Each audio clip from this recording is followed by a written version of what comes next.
پہلا جو ہمارا رہا ہے جس کے لیے پی ڈی پی وجود میں آئی وہ یہ ہے کہ جو مسئلہ کشمیر ہے اس کے پرامن حل کے لیے اور اس کے ساتھ آج بشمول 370 35 اے اور ہماری جو شناخت ہے اور اسٹیٹ ہوڈ اس کے لیے پی ڈی پی جو ہے وعدہ بند ہے. ہم جدوجہد کرتے رہیں گے اور انشاءاللہ اس کو حاصل کرتے رہیں گے کیونکہ پیس ود ڈگنیٹی اگر جو مفتی صاحب کا نعرہ تھا اگر وہ قائم کرنا ہے تو اس کے لیے بات چیت ریکنسلیشن کانفیڈنس بلڈنگ میجرز بہت ضروری ہے. اس پہ ہم کام کریں گے. تیسری بات کہ مفتی محمد سعید صاحب کا جو ویژن ہے وہ تب تک آگے نہیں چل سکتا جب تک جموں کشمیر وادی کشمیر اور جموں ایک ساتھ نہ چلے, جب تک ہم ایک دوسرے کا دکھ درد نہ سمجھے, جب تک ہم ایک دوسرے کی ترقی کے لیے اکٹھے کام نہ کریں. تو ان دونوں ریجنز کو پہلے بھی مفتی صاحب نے بہت کام کیا, ہم بھی کوشش کریں گے کہ ہم قدم جیسے کرگل اور لداخ کے لے کے لوگ اکٹھے چلے, ہم بھی کوشش کریں گے, ہماری کوشش رہے گی کہ ہم ساتھ ساتھ چلے. اس کے علاوہ ہم نے ہمیشہ کہا ہے کشمیر کو, جموں کشمیر کو ایک کوزے میں بند کیا گیا ہے. جموں کشمیر سینٹرل ایشیا اور ساؤتھ ایشیا کے درمیان ایک اہم رابطہ بن سکتا ہے. جو پرانے زمانے میں ہمارے راستے تھے, چاہے سلک روٹ تھا یا دوسرے راستے تھے, جہاں سے ہمارے شاہ ہمدان رحمۃ اللہ علیہ تشریف لائے, انہوں نے اپنی ثقافت اور ہمارے جو دین ہے اس کی یہاں تعلیم دی. ہم چاہتے ہیں یہ راستے دوبارہ چاہے لائن آف کنٹرول پہ ہو یا ایل او سی پہ ہو, یہ آر پار جو راستے ہیں وہ آواجابی اور تجارت کے لیے کھولنے کے لیے ہم جدوجہد کریں گے. اور اس کے ساتھ ساتھ جو مفتی صاحب نے اپنے کم قلیل وقت میں, جب ہم نے 2004 میں اڑی چلو کا نعرہ دے کے 14 جانوں کی شہادت دی اور 2005 میں راستہ کھلا, جو بدقسمتی سے مظفر آباد راولا کوٹ بند کیا گیا ہے, ہم اس کو ٹریڈ کے لیے پھر سے کھولنے کے لیے مرکزی سرکار سے استدعا کرتے ہیں. اور ساتھ ہی جو شاردا پیٹھ ہے, جیسے ہمارے سردار بھائیوں کا پاکستان میں جو گرو نانک دیو جی کی پیدائشی جگہ ہے, جو وہاں کا گردوارا ہے, وہاں جانے کی ان کو اجازت دی جاتی ہے. اسی طرح ہمارے کشمیری پنڈت بھائی بہن ہیں, ان کے لیے شاردا پیٹھ کھولا جانا چاہیے. اور تمام سیاسی قیدی اور جو زیر حراست افراد ہیں ان کے رہائی کا مطالبہ بہت سال سے کرتے رہے ہیں. جو انڈر ٹرائلز ہیں, جو میں پی ایس اے یو اے پی اے کے اندر ان کو بند رکھا اور ان کی کاروائی بھی نہیں ہوتی, 5-5 6-6 سال سے کچھ نہیں ہوتا ہے. اور جن کی کاروائی ہوتی ہے, جن کو بیل ملتی بھی ہے, ضمانت ملتی بھی, جیسے شبیر شاہ صاحب ہیں, سپریم کورٹ نے ضمانت دی, اس کے باوجود بند ہے. ان میں سے کئی لوگ جیسے جماعت اسلامی کے لیڈر ہیں, جیسے میاں قیوم صاحب ہیں, بہت بیمار ہیں اور ان کی بیماری کا ہم سنتے ہیں. مگر جو عام خام گھروں سے غریب بچے اس وقت ملک کی مختلف جیلوں میں بند ہیں, انڈر ٹرائل ہے, ان کی کوئی عدالتی کاروائی نہیں ہو رہی, وہ بیمار ہیں, ان کی بات کوئی نہیں کرتا ہے. ہم اس پہ بھی مرکزی سرکار کو کہنا چاہتے ہیں اس پہ نظر ثانی کرنی چاہیے, اور جب تک ان کا کیس پروو ہو جائے ان کو بیل پہ رہا کیا جانا چاہیے. اس کے علاوہ جن علاقوں میں ملیٹنسی کم ہو گئی ہے, جیسے کہ خود گورنمنٹ آف انڈیا بار بار یہ کہتی ہے کہ جموں کشمیر میں ملیٹنسی نہ کے برابر ہے, تو ہم گورنمنٹ آف انڈیا کو استدعا کرتے ہیں کہ وہاں سے آرمی کو نکال کے بیرکس میں واپس بھیجا جائے. یہ کوئی نئی بات ہم نہیں کر رہے ہیں, یہ بات ہم بہت پہلے سے کرتے آئے ہیں اور آج اس کو ہم ریپیٹ کر رہے ہیں. اس کے علاوہ جموں کشمیر کے جو قدرتی وسائل ہیں, آپ نے دیکھا ہماری مائننگ کے لیے باہر سے ٹھیکیدار آتے ہیں, ہمارے نالے, ہمارے جنگل اس طرح بے دردی سے کاٹے جاتے ہیں. ہمارا سب سے بڑا وسائل ہمارے پانی کے ذخیرے, جس کو استعمال کر کے بجلی پیدا ہوتی ہے اور ساری بجلی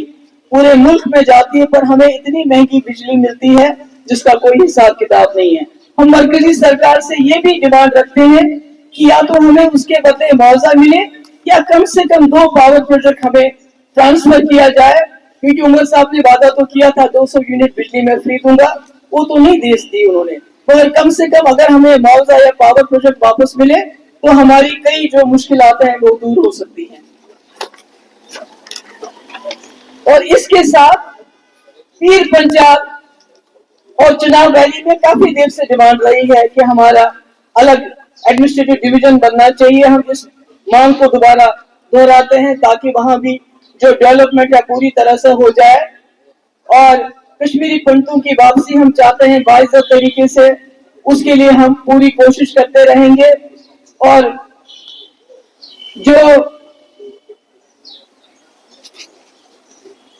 जो ईरान और दूसरे इस वक्त मुस्लिम ममालिक में जो जंगी सूरत हाल है, हम इस वक्त उनके साथ खड़े हैं और हम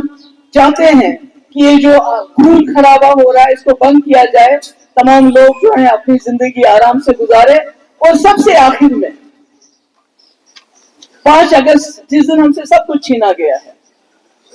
जिसके बारे में यहाँ बात करना खत्म हो गया है। आप लोग को शायद भूल जाएंगे, जब आप लोगों को भी जाती हुई है तो हमने आवाज उठाई, मगर 5 अगस्त के दिन हमारे तमाम लोग जितने भी यहाँ बैठे हैं अपने अपने डिस्ट्रिक्ट्स में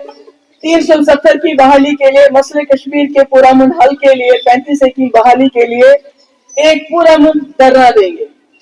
और आखिर में मुझे मालूम है ये बातें आपको लगता होगा ये शायद जबानी खर्चा नहीं, आप जानते हैं जो इसको जम्मू कश्मीर के हालात है, ऐसे में ये बातें करना कितना मुश्किल है। इसके लिए मैंने पहली और मेरी पार्टी ने पहली बहुत बड़ी कीमत चुकाई है। आपको पता है कि हमारी पार्टी को किस तरह तार तार किया गया, हमारे वर्कर्स को क्या किया गया। हमारा यहाँ बैठा है वही पूरा 2 साल इसको बंद किया, यासिर ऋषि के साथ क्या किया गया, इसको कितना ब्लैकमेल किया गया, हमारे लीडरों के साथ क्या किया, मेरे घर वालों के साथ। इल्तिजा जिसने 2019 में बात की, आवाज उठाई, वो तो पॉलिटिक्स में नहीं थी, उसका पासपोर्ट बंद, मेरी माँ को ईडी ऑफिस, मेरे भाई को ईडी, मेरी बहन जो अमेरिका में रहती है उसके अकाउंट सीज किए गए, मेरा बहनों जो चेन्नई में है उसके अकाउंट बंद, मेरे साथ साथी, मुझे ईडी ऑफिस बुलाना, मुझे घर से निकालना, सब कुछ किया। मगर मैं सिर्फ जम्मू कश्मीर के खातिर जिनके साथ मेरा रिश्ता है, क्योंकि मुझे बाप से या दादा से कोई ताज नहीं मिला, मुझे जो कुछ दिया है अल्लाह के बाद यहाँ के लोगों ने दिया है, और मैं यहाँ लोगों के साथ खड़ी रही। और इसलिए जब हम आज ये बातें करते हैं, जिस बात के लिए न सिर्फ दिल्ली वाले हमारे मुखालिफ हैं बल्कि जो यहाँ की जमातें हैं वो भी खौफजदा हैं, और इसलिए कोशिश की जाती है कि महबूब मुफ्ती ने दौलत नहीं कमाई, इसने मकान नहीं बनाए, गाड़ियां नहीं बनाई, इसने अय्याशी नहीं की, बल्कि इसने लोगों के साथ एक राब्ते, क्रेडिबिलिटी बनाई। उस क्रेडिबिलिटी को जख्म पहुंचाने की पूरी कोशिश हो रही है। इस वक्त जंतर मंतर को लेकर मैं आपको बताना चाहती हूँ, मैंने 30 साल अपनी जिंदगी के यहाँ के लोगों को दिए,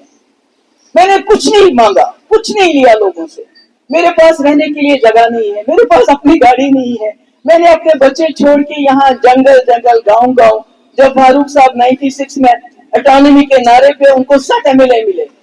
और उसके बाद सिक्योरिटी फोर्सेस के साथ साथ उन्होंने इखवान और टास्क फोर्स को कहा जाओ, गो एंड गेट देम। और उस वक्त जो आज ऑल ग्राउंड वर्कर को डिटेन किया जाता था, उस वक्त ऑल ग्राउंड वर्कर के नाम पे, जमात इस्लामी के नाम पे, शक के नाम पे लोगों की लाशें 2-2, 3-3 दिन के बाद मिलती थी, और कभी नहीं भी मिलती थी। जैसे शेखपुरा जखन में, रफियाबाद में कीड़े पड़े थे उस लाश पे जब मैंने उनको वो लाश ला दी। मगर उस वक्त जब मैं गांव जंगल जाती थी, पैदल जाती थी, कभी कभी फारूक साहब मेरी गाड़ी विड्रॉ करके, मेरा PSO विड्रॉ करके मैं जंगलों में जाती थी, और मुझे नहीं मालूम वो कोई साहब मेरे साथ होते थे, कश्मीर टाइम्स के फोटोग्राफर, जंगल में जाती थी। उस वक्त उमर साहब बीजेपी में फॉरेन मिनिस्टर थे, और वो उन ज्यादतियों का, उस कोटा का, उस टास्क फोर्स की ज्यादतियों का, इकबाल की ज्यादतियों का, सिक्योरिटी फोर्सेस से जब कभी ज्यादती होती थी उसका दिफा करते थे पूरी दुनिया में जाके कि भाई कश्मीर में टेररिज्म है, वहां क्या हो सकता है, मेरा बाप मजबूर है ये सब कुछ करने के लिए। मगर उस वक्त यही महबूबा मुफ्ती जम्मू कश्मीर, पीर पंचाल, चुनाव वैली में घर घर जाके लोगों के आंसू पोंछती थी। इसलिए आज भी मैं ये कहना चाहती हूँ